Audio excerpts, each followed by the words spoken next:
जय हिंद प्यारे बच्चों, आपका स्वागत है अपने प्यारे से YouTube channel real education class 10th में। मैं आशा करता हूं दोस्तों आप सभी अच्छे होंगे और अपना पढ़ाई अच्छे से कर रहे होंगे। प्यारे बच्चों, आज के वीडियो में हम लोग जानेंगे क्लास 10th केमिस्ट्री चैप्टर 3 जिसका नाम है धातु और अधातु। इसका आज हम लोग ऑब्जेक्टिव क्वेश्चन को जानेंगे। इसमें जितने भी ऑब्जेक्टिव क्वेश्चन हैं, जितने भी ऑब्जेक्टिव क्वेश्चन इस चैप्टर से बन सकते हैं, हमने सभी क्वेश्चन को बनाया है जो आपके बोर्ड एग्जाम के लिए बेहद ही जरूरी है। ठीक है ना प्यारे बच्चों, इसमें से आपका 10 नंबर फिक्स है। ठीक है, 8 से 10 नंबर एकदम फिक्स है प्यारे बच्चों। 8 गो से 10 गो ऑब्जेक्टिव क्वेश्चन 100% गारंटी देते हैं कि आएगा, और हम बताते चलेंगे कि कौन कौन सा आने का ज़्यादा संभावना है। तो आप उस ऑब्जेक्टिव पर ज़्यादा फोकस करिए। ऐसे तो आपको सभी पर फोकस करना चाहिए, क्योंकि देखिए एग्जाम है, बिहार बोर्ड कोई भी एग्जाम, कोई भी कैसा भी क्वेश्चन पूछ सकता है। तो इसलिए ये मत रहिएगा वीवीआई के चक्कर में। आपको आपके लिए मैं इसमें से सभी इम्पोर्टेंट क्वेश्चन है। ठीक है ना, ये जो भी 1 से लेकर 50 लगभग ऑब्जेक्टिव क्वेश्चन है, 50 का 50 ऑब्जेक्टिव क्वेश्चन बहुत ही इंपॉर्टेंट है। तो आप शुरू से अंत तक इस क्लास को बने रहिएगा। अगर आप चैप्टर देखिए, ये चैप्टर 3 है, अगर चैप्टर आप 1 और चैप्टर 2 का अगर वीडियो नहीं देखे हैं तो आप, हम लिंक डिस्क्रिप्शन में दे रहे हैं दोनों का, आप जल्दी से जाकर उसको भी देख लीजिए। जब तक चैप्टर 1 और चैप्टर 2 नहीं क्लियर होगा तो फिर 3 क्लियर करके क्या फ़ायदा होगा। तो इसलिए आप दोनों को भी देख लीजिएगा, इसको भी देख लीजिए, और इसको देखने के बाद से आप उस ये चैप्टर 1 और चैप्टर 2 को जाके देख लीजिएगा। देखिए, अगर आप हमारे चैनल पर नए हैं तो चैनल को सब्सक्राइब कर दीजिएगा। अगर आपको वीडियो पसंद आए तो वीडियो को एक लाइक करके कमेंट कीजिएगा, और साथ में अपने दोस्तों के पास भी ज़्यादा से ज़्यादा इस क्लास को शेयर कीजिएगा। आइए प्यारे बच्चों, अब बिना देर किए हम इस क्लास को शुरू करते हैं। आपका प्रश्न संख्या 1 कह रहा है, आम्लगम एक मिश्र धातु है जिसके एक धातु हमेशा रहता है। जिसका एक धातु कैसा हमेशा रहता है? कॉपर, सिल्वर, पारा या फिर सोना। देखिए, अम्लगम क्या है? एक मिश्र धातु है जिसका एक धातु हमेशा रहता है। क्या रहता है? पारा रहता है। क्या रहता है? पारा। ऑप्शन सी याद रखिएगा, करेक्ट आंसर हो जाएगा। अगला प्रश्न है आपका, निम्न में कौन सा पदार्थ ऑक्सीजन से संयोग नहीं करता, ऑक्सीजन से नहीं मिलता है? तांबा, गोल्ड, जिंक, पोटेशियम। कौन सा पदार्थ ऑक्सीजन निम्न में से कौन सा पदार्थ ऑक्सीजन से संयोग नहीं करता? संयोग नहीं करता तो गोल्ड। क्या होता है? गोल्ड, सोना। क्या होता है? गोल्ड। गोल्ड मतलब सोना। ऑप्शन बी याद रखिएगा, आपका करेक्ट आंसर हो जाएगा। अगला प्रश्न है, प्रश्न संख्या 3 को देखिए, कौन विद्युत का सर्वोत्तम सुचालक है? कौन विद्युत का सर्वोत्तम सुचालक है? ठीक है ना, जिसमें सुचालक का मतलब क्या होता है? जिसमें आसानी से इलेक्ट्रिसिटी की धारा प्रवाहित हो। तो CU, AG, AL या फिर Fe। निम्न में कौन सर्वोत्तम सुचालक है? सर्वोत्तम सुचालक क्या आ जाएगा? Ag। ठीक है ना, आर्गन। Ag मतलब आर्गन। Ag। ऑप्शन बी आपका करेक्ट आंसर हो जाएगा। अगला प्रश्न है, बॉक्साइड। बॉक्साइड निम्नलिखित में किस धातु का मुख्य अयस्क है? लोहा, कैल्शियम, सोडियम, एल्युमिनियम। बॉक्साइड पूछा गया है, तो बॉक्साइड निम्नलिखित में से किस धातु के मुख्य अयस्क? तो एल्युमिनियम धातु का अयस्क क्या होता है? बॉक्साइड होता है। याद रखिएगा, ऑप्शन डी आपका करेक्ट आंसर हो जाएगा। अगला प्रश्न है 5 नंबर, निम्नलिखित में कौन उपधातु पूछा गया है? तो उपधातु कौन हो जाएगा? Sb हो जाएगा। क्या हो जाएगा? उपधातु हो जाएगा Sb। आपका करेक्ट आंसर डी हो जाएगा। अगला प्रश्न है, शुद्ध सोना पूछा गया है। शुद्ध सोना को व्यक्त किया जाता है 22 कैरेट, 24 कैरेट, 20 कैरेट या फिर 12 कैरेट। तो याद रखिएगा, शुद्ध सोना को जो व्यक्त किया जाता है 24 कैरेट में। किसमें? 24 कैरेट में। ऑप्शन डी आपका क्या हो जाएगा? करेक्ट आंसर हो जाएगा, बी नंबर। 24 कैरेट का। शुद्ध सोना कितने कैरेट का होता है? तो याद रखिएगा 24 कैरेट का। पीतल है, पीतल क्या है? धातु, उपधातु, मिश्र धातु या फिर उपधातु। देखिए, हम पीतल के बारे में बताए तो पीतल एक क्या है? मिश्र धातु है। क्या है? मिश्र धातु भी है और उपधातु भी है। तो दोनों में से कोई भी आपका आंसर हो जाए। ज़्यादातर काम क्या है? मिश्र धातु का ही करता है। पीतल एक मिश्र धातु है। निम्नलिखित में से किसे चाकू से काटा जा सकता है? तो इसमें निम्नलिखित में से किसे चाकू से काटा जा सकता है? तो लिथियम को। सोडियम को भी चाकू से काट सकते हैं, पर सोडियम इसमें नहीं दिया तो लिथियम हो जाएगा। क्या हो जाएगा? लिथियम। ऑप्शन है, याद रखिएगा, करेक्ट आंसर। अगला प्रश्न, निम्नलिखित में कौन आयनिक संयोजन है? आयनिक यौगिक है। आयनिक यौगिक पूछा गया है। 9 का राइट आंसर क्या हो जाएगा? 9 का right answer option C, CaCl2। ये क्या हो जाएगा? आयनिक यौगिक है, CaCl2। ऑप्शन सी याद रखिएगा, करेक्ट आंसर हो जाएगा। अगला प्रश्न है, निम्नलिखित में कौन अधातु है? निम्नलिखित में कौन अधातु है? अधातु समझ रहे हैं ना, जिसमें विद्युत धारा का प्रवाहित नहीं होता है। FeCl या फिर Au। निम्नलिखित में कौन अधातु है? अधातु पूछा गया तो क्या हो जाएगा? कार्बन। कार्बन सी को किससे डिनोट कहते हैं? तो कार्बन को। कार्बन अगर जैसे पकड़ लेता है तो वहाँ पे देखते हैं लाइट नहीं आता, फिर उसको रगड़ना पड़ता है, कार्बन को छुड़ाना पड़ता है, तब जाकर लाइट आता है। तो इसीलिए क्या हो जाएगा? सी हो जाएगा, कार्बन हो जाएगा। ठीक है ना। अगला प्रश्न को देखते हैं। 11 नंबर क्या कर रहा है? सक्रियता श्रेणी में हाइड्रोजन के ऊपर के धातु कैसे होते हैं? अम्लों से अभिक्रिया कर हाइड्रोजन आयन बनाते हैं, अम्लों से अभिक्रिया कर हाइड्रोजन गैस बनाते हैं, साधारण ताप पर जल से अभिक्रिया करते हैं, या फिर इनमें से कोई नहीं। तो पूछा है सक्रियता श्रेणी में हाइड्रोजन के ऊपर के धातु कैसे होते हैं? तो याद रखिएगा, अम्लों से अभिक्रिया कर हाइड्रोजन गैस बनाते हैं। क्या करते हैं? अम्लों से अभिक्रिया कर हाइड्रोजन गैस बनाते हैं। ऑप्शन बी याद रखिएगा, करेक्ट आंसर हो जाएगा। अगला प्रश्न है 12 नंबर। उच्च विद्युत धनात्मक के कारण धातु के परमाणु बनाते हैं। उच्च विद्युत धनात्मक के कारण धातु के परमाणु कैसे धन आयन बनाते हैं, ऋण आयन, उदासीन, या फिर स्वसंयोजक बंधन कैसे बनाते हैं? 12 का राइट आंसर क्या हो जाएगा? धनायन हो जाएगा, मतलब धनात्मक। धनायन मतलब धनात्मक। ऑप्शन ए याद रखिएगा, करेक्ट आंसर हो जाएगा। ऑप्शन ए क्या हो जाएगा आपका? करेक्ट आंसर हो जाएगा। प्रश्न संख्या 13 है। धातु के ऑक्साइड सामान्यतः होते हैं अम्लीय, क्षारीय। धातु के ऑक्साइड कैसे होते हैं? अम्लीय, क्षारीय, उदासीन, या फिर उभयधर्मी। धातु के पूछा गया है। धातु के ऑक्साइड हमेशा क्या होता है प्यारे बच्चों? तो धातु का हमेशा ऑक्साइड जो होते हैं याद रखिएगा क्षारीय होते हैं। क्या होते हैं? क्षारीय। ऑप्शन बी आपका क्या हो जाएगा? करेक्ट आंसर हो जाएगा। ऑप्शन बी याद रखिएगा, क्या हो जाएगा आपका? करेक्ट आंसर हो जाएगा। आइए आगे बढ़ते हैं। प्रश्न संख्या 14 को देखते हैं। अयस्क के चुंबकीय अशुद्धियों को दूर करने के लिए जो विधि प्रयुक्त की जाती है उस वह क्या है? हाथ से चुनने की विधि, गुरुत्व पृथक्करण विधि, फेन पलायन विधि, चुंबकीय पृथक्करण विधि। पूछा है 14 नंबर प्रश्न। अयस्क से चुंबकीय अशुद्धियों को दूर करने की विधि को क्या कहते हैं? 14 के तो क्या कहते हैं उसको? चुंबकीय चुंबकीय पृथक्करण विधि। क्या कहते हैं उसको? चुंबकीय पृथक्करण विधि कहते हैं। ऑप्शन डी क्या हो जाएगा आपका? करेक्ट आंसर हो जाएगा। अगला प्रश्न है सल्फाइड। सल्फाइड अयस्कों का सांद्रण किया जाता है हाथ से, निछावन द्वारा, फेन पलायन द्वारा, निस्तापन द्वारा। सल्फाइड अयस्कों का सांद्रण किसे किया जाता है? तो याद रखिएगा फेन पलायन विधि द्वारा। फेन पलायन विधि द्वारा, ठीक है ना, मतलब छान कर किया जाता है। ऑप्शन सी क्या हो जाएगा आपका? करेक्ट आंसर हो जाएगा। ऑप्शन सी याद रखिएगा आपका करेक्ट आंसर हो जाएगा। 16 नंबर कह रहा है निम्नलिखित में कौन कौन एल्युमिनियम का मिश्र धातु है? एल्युमिनियम का मिश्र धातु है। मैग्नीशियम, जर्मन सिल्वर, पीतल, कांसा। निम्नलिखित में कौन एल्युमिनियम का मिश्र धातु है? निम्नलिखित में कौन एल्युमिनियम का मिश्र धातु है पूछा गया है। तो कौन हो जाएगा? देखिए मैग्नीशियम हो जाएगा। क्या हो जाएगा? मैग्नीशियम। ऑप्शन ए क्या हो जाएगा आपका? करेक्ट आंसर हो जाएगा। आइए प्रश्न संख्या 17 की ओर बढ़ते हैं। कॉपर का निष्कर्षण मुख्यतः किस अयस्क से किया जाता है? कॉपर का निष्कर्षण मुख्यतः किस अयस्क से किया जाता है? याद रखिएगा पाइराइट्स। कॉपर पाइराइट्स क्या हो जाता है? Copper pyrites. ऑप्शन बी क्या हो जाएगा आपका? सही उत्तर हो जाएगा कॉपर पाइराइट्स। ऑप्शन बी याद रखिएगा, करेक्ट आंसर हो जाएगा। अगला प्रश्न है 18 नंबर। किसी अधातु के परमाणु के 72 शेल में इलेक्ट्रॉनों की संख्या होती है। किसी अधातु के परमाणु के बृहत्तम माने बाह्य कक्षा में शेल इलेक्ट्रॉनों की संख्या कितनी होती है? 1, 2, 3 या 4, 2, 3, 5 या 2, 3, 4 या 5, 4, 5, 6, 7 या फिर 8, 4, 5 या 1, 2 क्या होती है? किसी अधातु के परमाणु के बृहत्तम शेल में इलेक्ट्रॉनों की संख्या कितनी होती है? तो याद रखिएगा कितनी होती है? 4, 5, 6, 7 या फिर 8 गो हो सकती है। ऑप्शन सी आपका क्या हो जाएगा? करेक्ट आंसर हो जाएगा। ऑप्शन सी आपका करेक्ट आंसर हो जाएगा। आइए प्रश्न संख्या 19 की ओर देखते हैं।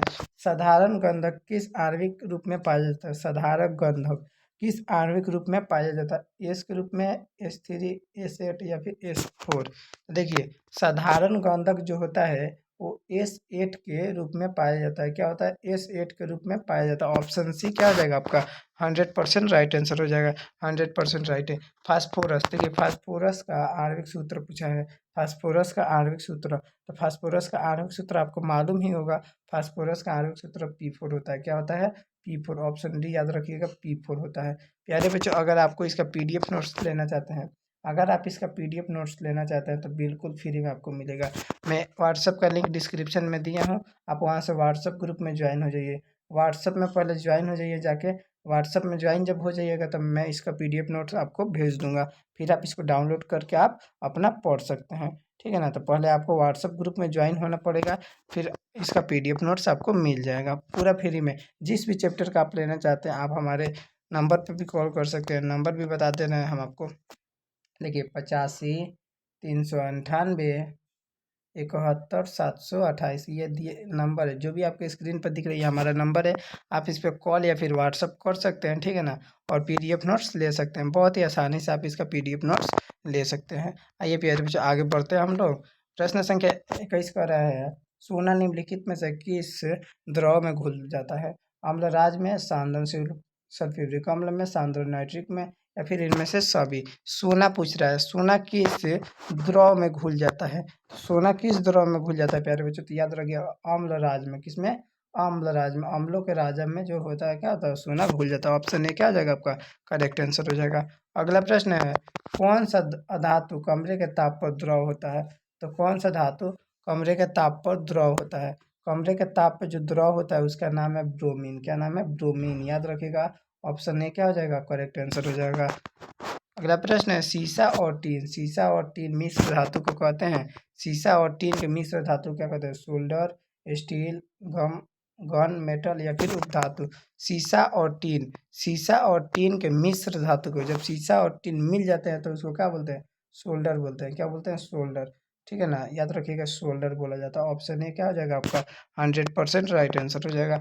अगला प्रश्न है, निम्नलिखित में कौन अधिक अभिक्रियाशील है? अधिक अभिक्रियाशील, तो CuHgAg या फिर Au। निम्नलिखित में कौन अधिक अभिक्रियाशील है? तो 24 का राइट आंसर क्या हो जाएगा? Au हो जाएगा। क्या हो जाएगा? Au सबसे ज़्यादा अभिक्रियाशील होता है, ठीक है ना। अधिक अभिक्रियाशील होता है, ऑप्शन डी याद रखिएगा करेक्ट आंसर हो जाएगा।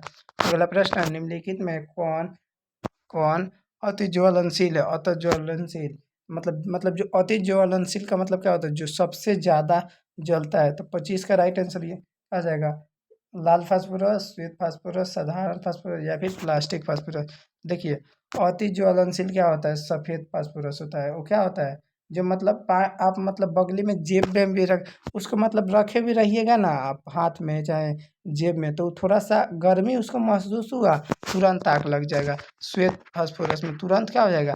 आग लग जाता है। तो इसलिए देखिएगा आप श्वेत फास्फोरस अब मार्केट में नहीं आ रहा है, ठीक है ना। श्वेत फास्फोरस का जो मतलब जो मार्केटिंग है वो डाउन हो गया है, उसको नहीं लेगा रहा है, कोई भी नहीं ले रहा है। क्योंकि मानिए पॉकेट में रखते हैं लोग, जो भी मतलब आदमी पॉकेट में माचिस को रखते हैं तुरंत आग लग जाएगा उनको, तुरंत आग लग जाएगा। तो इसीलिए क्या हो गया? श्वेत फास्फोरस को अब बंद कर दिया गया है, श्वेत फास्फोरस नहीं रखा जाता है। आगे देखते हैं विद्युत अपघटी। देखिए अगर जब श्वेत फास्फोरस नहीं रखा जाता है तो हम लोग जो यूज करते हैं उसका क्या नाम है? तो याद रखिएगा लाल फास्फोरस का हम लोग यूज करते हैं, ठीक है ना प्यारे बच्चों। लाल फास्फोरस हम लोग के लिए बहुत ही अच्छा होता है, मतलब लाल फास्फोरस से आग नहीं पकड़ सकती। तो लाल फास्फोरस का भी इस टाइम मार्केटिंग में यूज होता है। आइए आगे बढ़ते हैं। प्रश्न संख्या 26 से, विद्युत अपघटी परिष्करण में अशुद्ध धातुओं को बनाया जाता है। विद्युत अपघटी परिष्करण में अशुद्ध धातुओं को क्या बनाया जाता है? एनोड बनाया जाता है, कैथोड बनाया जाता है, अपघट्य बनाते हैं, इनमें से सभी। तो क्या बनाया जाता है प्यारे बच्चों?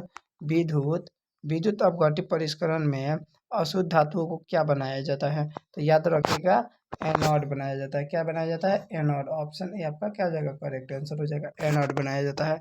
अगला प्रश्न है, निम्नलिखित में कौन सबसे अधिक अभिक्रियाशील धातु है? Mg, Ca, Na या फिर K। निम्नलिखित में कौन अधिक अभिक्रियाशील धातु है? अधिक अभिक्रियाशील धातु क्या होता है? K होता है। क्या हो जाता है? K, ठीक है ना। ऑप्शन डी याद रखिएगा, सही सही उत्तर हो जाएगा। अगला प्रश्न है, वल्कनीकरण की प्रक्रिया प्राकृतिक रबर के साथ निम्नलिखित में क्या मिलाया जाता है? वल्कनीकरण की प्रक्रिया में प्राकृतिक रबर के साथ क्या मिलाया जाता है? तो साधारण गंधक, एकनतान गंधक, अष्टफलकी गंधक, श्वेत फास्फोरस। क्या मिलाया जाता है? तो क्या मिलाया जाता है? याद रखिएगा क्या? साधारण गंधक को क्या कर दिया जाता है? उसमें मिला दिया जाता है। ऑप्शन ए आपका करेक्ट आंसर हो जाएगा। अगला प्रश्न है 29 नंबर, 1 ग्राम सोना में कितना लंबा तार बनाया जा सकता है? 1 ग्राम सोना से कितना लंबा तार बनाया जा सकता है। तो क्या हो जाएगा 1 किलोमीटर, 2 किलोमीटर, 3 किलोमीटर या फिर 4 किलोमीटर। 1 ग्राम सोना में अगर हम तार बनाने की बात करें, जानते हैं प्यारे बच्चों कितना? 2 किलोमीटर का तार बना सकते हैं। कितना? 2 किलोमीटर। आप समझ रहे हैं कितना ज़्यादा का तार बना सकते हैं। ऑप्शन बी याद रखिएगा करेक्ट। देखिए वो भी 24 कैरेट का सोना होना चाहिए, ठीक है ना? 24 कैरेट का। अगर 24 कैरेट का सोना नहीं होगा तो फिर नहीं बन पाएगा, क्योंकि 24 कैरेट का जो सोना होता है एकदम शुद्ध सोना होता है, उससे ही बनाया जा सकता है। नहीं तो ऐसे जो 22 कैरेट का होता है उससे कम टूट जाएगा वो तार, ठीक है ना? तो इसलिए 24 कैरेट के सोना से 1 ग्राम में 2 किलोमीटर का तार बनाया जा सकता है। ये सब का नॉलेज रखिएगा। देखिए आप जब भी सुनार की दुकान पे जाइएगा ना, कभी नहीं ठगाइएगा, इसलिए ये सब का नॉलेज रखा जाता है। आगे, कमरे के ताप पर मरकरी धातु किस अवस्था में पाई जाती है? ठोस अवस्था में, किस और द्रव अवस्था में, गैस अवस्था में, या फिर कोई भी नहीं। कमरे के ताप पर मरकरी किस अवस्था में पाई जाती है? तो कितना आसान क्वेश्चन पूछा गया, एकदम 100% ये क्वेश्चन आएगा। लिख के रख लीजिए द्रव अवस्था में। क्या ये 100% क्वेश्चन एकदम आएगा ही तो आएगा, ठीक है ना? याद रख लीजिएगा, इसको लिख लीजिएगा, एकदम आएगा। व्यावसायिक स्तर पर एल्युमिनियम की धातु निष्कर्षण किस अयस्क में से किया जाता है? कोलाइड, बॉक्साइट, क्रोमाइड या फिर इनमें से कोई नहीं। व्यावसायिक स्तर पर एल्युमिनियम धातु का निष्कर्षण किस अयस्क से किया जाता है? किस अयस्क से किया जाता है? तो ऑप्शन बी क्या जगह पर करेक्ट आंसर हो जाएगा? बॉक्साइट से। किससे? बॉक्साइट से। ऑप्शन बी याद रखिएगा, सही आंसर है। फिर है, लोहे के निष्कर्षण में चूना पत्थर कैल्शियम सिलिकेट एक यौगिक बनाता है, यह यौगिक कहलाता है। कह रहा है प्रश्न संख्या 32, लोहे के निष्कर्षण में चूना पत्थर कैल्शियम सिलिकेट का एक यौगिक बनाता है, यह यौगिक क्या कहलाता है? भर्जन, अर्गलन, धारक या फिर धातुमल। तो क्या कहलाता है? ये क्या कहलाता है? याद रखिएगा क्या कहलाता है प्यारे बच्चों? जो यौगिक बनाता है उस यौगिक को हम लोग धातुमल कहते हैं। क्या बोलते हैं? धातुमल। ऑप्शन डी याद रखिएगा, आपका सही उत्तर हो जाएगा। अगला प्रश्न है 23 नंबर, किसी तत्व के गुणधर्म का 2 या 2 से अधिक विभिन्न रूपों में पुष्टिकरण तत्व की क्या कहलाती है? अपरूपताएं, समरूपताएं, समावाप्ताएं, समरूपताएं या फिर उभयधर्मीयताएं क्या कहलाती है? जब किसी तत्व के गुणधर्म 2 या 2 से अधिक विभिन्न रूपों में पुष्टिकरण मतलब बढ़ जाता है तो वह क्या कहलाता है? तब याद रखिएगा वो क्या कहलाता है? अपरूपताएं कहलाता है। क्या? जब 2 या 2 से अधिक रूपों में बढ़ जाता है तो अपरूपताएं कहलाता है। अगला प्रश्न, धातु की प्राकृतिक कैसी होती है? धातु की प्राकृतिक होती है तो कैसी होती है? विद्युत धनात्मक, धातु के विद्युत धनात्मक, विद्युत ऋणात्मक, उदासीन या फिर इनमें से कोई नहीं। तो धातु की जो प्राकृतिक होती है वो क्या होती है? विद्युत धनात्मक। विद्युत धनात्मक का मतलब क्या होता है? मतलब इसमें लाइन आ सकती है। याद रखिएगा विद्युत धनात्मक मतलब इसमें इलेक्ट्रिसिटी मतलब विद्युत धारा की प्रवाहित की जा सकती है। ऑप्शन ए आपका करेक्ट आंसर हो जाएगा। प्रश्न संख्या 35 है, लोहा एवं इस्पात को जंग से सुरक्षित करने के लिए उस धातु की पतली परत चढ़ाई जाती है। किस चीज़ पर? तांबा की, चांदी, सोना या फिर जिंक। किसकी पतली परत चढ़ाई जाती है? तो 35 का राइट आंसर क्या हो जाएगा? 35 का राइट आंसर हो जाएगा जिंक की। क्या हो जाएगा? जिंक। ऑप्शन डी याद रखिएगा, करेक्ट आंसर हो जाएगा जिंक। अगला प्रश्न है 36 नंबर, किस रासायनिक यौगिक को गर्म करने पर प्लास्टर ऑफ पेरिस प्राप्त किया जा सकता है? ऐसा कौन सा यौगिक है जिसको गर्म करने पर प्लास्टर ऑफ पेरिस का हम लोग उसको पा सकते हैं? तो ये हम आपको बताए भी थे, ठीक है ना? 36 नंबर जो क्वेश्चन है ये हम आपको बताए भी थे। देखिए अब विरंजक चूर्ण, जिप्सम, चूना पत्थर या फिर कच्चा चूना, कौन सा यौगिक मतलब रासायनिक यौगिक को गर्म, कौन सा यौगिक को गर्म करेंगे? तो जिप्सम को गर्म करेंगे तो क्या होगा? प्लास्टर ऑफ पेरिस का निर्माण होता है। क्या? उत्पत्ति होती है। याद रखिएगा जिप्सम। अगला प्रश्न है, और अभिक्रियाशील के इस क्रम में कौन सही है? अभिक्रियाशील के इस क्रम में कौन सही है? L, M G, Z N या फिर देखिए ऑप्शन सी क्या हो जाएगा? करेक्ट आंसर हो जाएगा। ऑप्शन सी याद रखिएगा, करेक्ट आंसर हो जाएगा। एम जी से बड़ा, फिर देखिए पहले क्या बड़ा होता है? ये एम जी सबसे बड़ा हो गया, फिर ए एल इससे छोटा, जेड एन इससे छोटा, ए पी मतलब ऑप्शन सी क्या हो जाएगा आपका? करेक्ट आंसर हो जाएगा। ऑप्शन सी याद रखिएगा, करेक्ट आंसर हो जाएगा। ठीक है, अगला प्रश्न है, एकनेजिया मतलब रायल जल किस अनुपात के शानदार हाइड्रोक्लोरिक अम्ल के साथ नाइट्रिक अम्ल का ताज़ा मिश्रण होता है? 3:2, 2:3, 3:1 या फिर 1:3? 3। तो ये भी हम क्वेश्चन आपको बताए थे। तो 3:1 क्या हो जाएगा? 3:1 ऑप्शन सी क्या हो जाएगा आपका करेक्ट आंसर हो जाएगा। सी नंबर आपका 100% करेक्ट हो जाएगा। अगला प्रश्न है, अपने शुद्ध रूप में धातु की सतह होती है चमगादड़, खुरदुरा, काला या फिर इनमें से कोई नहीं। अपने शुद्ध रूप में धातु की सतह होती है, धातु की जो सतह होती है क्या होती है? चमकदार होती है, चमकदार होती है। क्या होती है? चमकदार। धातु हमेशा क्या होता है? चमकदार की सतह में पाया जाता है, ठीक है ना। तभी तो उसमें विद्युत का सुचालक होता है। अगर चमकदार नहीं होगा तो विद्युत का सुचालक होगा? बिल्कुल नहीं होगा। तो याद रखिएगा, धातु कैसे एक चमकदार सतह में पाई जाती है। अगला प्रश्न है, धातु का पतले तार के रूप में खींचने की क्षमता को क्या कहते हैं? धातु को पतले तार के रूप में खींचने की क्षमता को क्या कहते हैं? आघात तन्य, तन्यता, लचीलापन या फिर इनमें से कोई नहीं। तो धातु को पतले तार के रूप में खींचने की क्षमता को हम लोग तन्यता कहते हैं। नहीं, हम लोग क्या कहते हैं? हाँ, तन्यता कहते हैं। तन्यता। ऑप्शन बी आपका क्या हो जाएगा? तन्यता। करेक्ट आंसर हो जाएगा ऑप्शन बी। अगला प्रश्न है, कुछ धातुओं को पीटकर पतली चादर बनाया जा सकता है, इस गुणधर्म को क्या कहते हैं? कुछ धातुओं को पीटकर एक पतली चादर बनाया जा सकता है, इस गुण को क्या कहते हैं हम लोग? इस गुण को हम लोग क्या कहते हैं? तन्यता, अधातवत्या या फिर दोनों।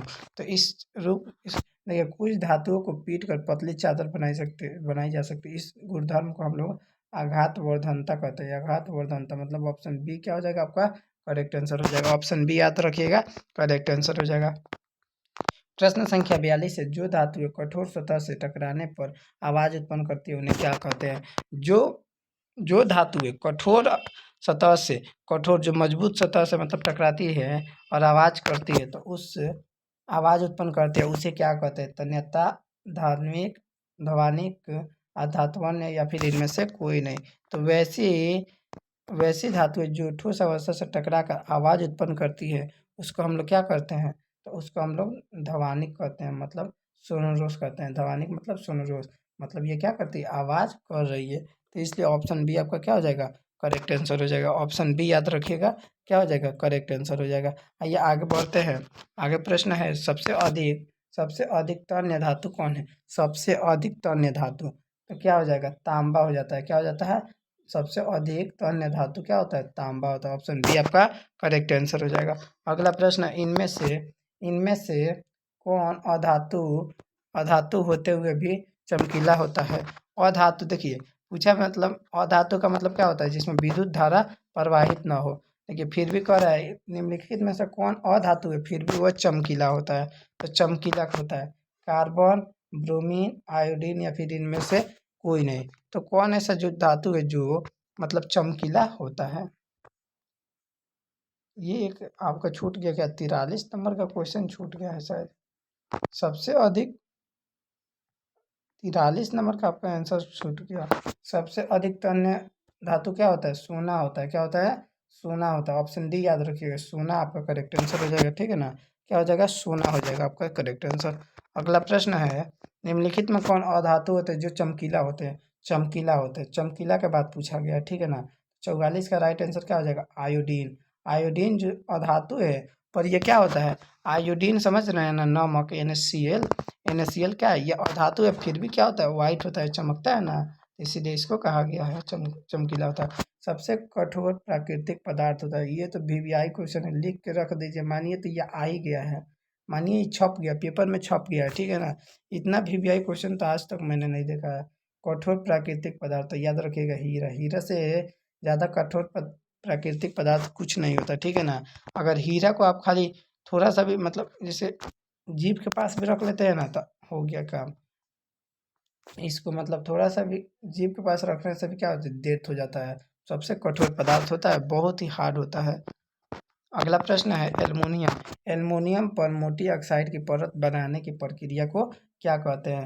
एल्युमिनियम पर मोटी ऑक्साइड की परत बनाने को अभिक्रिया को क्या कहते हैं? एनोडीकरण। क्या कहते हैं?